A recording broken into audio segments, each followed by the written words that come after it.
Hi friends சேனலை subscribe பண்ணாதவங்க subscribe பண்ணிக்கோங்க. ஸ்ரீகடைக்கு ஆசை சீரியல் நியூ ப்ரோமோ என்னென்ன பார்க்கலாம். ரொம்பவே அப்செட்டாகவே இருக்காங்க மீனா. வந்துட்டு எப்படி ஆச்சு இந்த கல்யாணம், எந்த குழப்பம் இல்லாமல் நல்லபடியாக நடந்து முடிச்சிடணும் அப்படின்னு சொல்லிட்டு யோசிச்சு ரொம்பவே வருத்தப்பட்டுட்டு இருக்காங்க. இன்னொரு பக்கம் பார்த்தோம்னா ரொம்பவே ஃபீல் பண்ணிக்கிட்டே இருக்காங்க நம்ம முத்துவும்.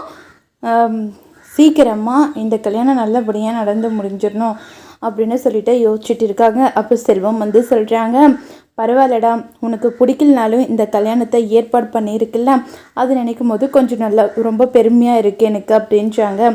நம்மளை பற்றி எதுக்காக யோசிச்சுட்டு இருக்கணும், வாழ போகிறது சீதா, அவள் கண்டிப்பாக நல்லவனாக தான் சூஸ் பண்ணியிருப்பா, வீடு பரவாயில்ல, சந்தோஷமாக இருந்தால் எனக்கு அதுவே போதும், அதுவே அவளுக்கு ஒரு கஷ்டம்னா நான் சும்மா விட போகிறதில்ல அப்படின்னு சொல்லிட்டு ரொம்பவே ஃபீல் பண்ணி சொல்லிட்டு இருக்காங்க. இன்னொரு பக்கம் பார்த்தோம்னா மனோஜ் வந்து எங்கடா எனக்கு மட்டும் வடை வரவே இல்லை அப்படின்னு சொல்லிட்டு சண்டை போட்டுட்டு இருக்காங்க. அப்போது ரவி வந்து சொல்கிறாங்க, அல்பம் இந்த ஒரு வடைக்காக நீ வந்து இங்கே பிரச்சனை பண்ணிட்டு இருக்கியா, உனக்கு கொஞ்சம் கூட வெக்கமாகவே இல்லையா அப்படின்னு சொல்லிட்டு சாமியாக கூப்பிட்றாங்க.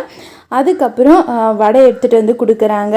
டேய், 2 வடை கொடுக்குறியே, இன்னொன்று கொடுறா அப்படின்னு சொல்கிறாங்க.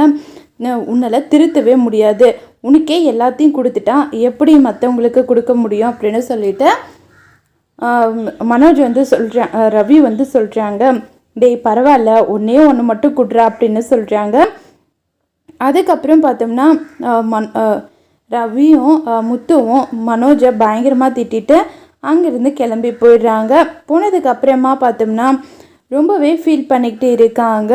முத்து வந்து இந்த வீட்டில் விசேஷம், நம்ம வீட்டு விசேஷம்னு கூட நினைக்காம இவன் வந்து இப்படி பண்ணிட்டு இருக்கானே, இவனுக்கு கொஞ்சம் கூட வெக்கமாகவே இருக்காதா அப்படின்னு சொல்லிட்டு ரவி கிட்ட சொல்லி புலம்பிட்டு இருக்காங்க.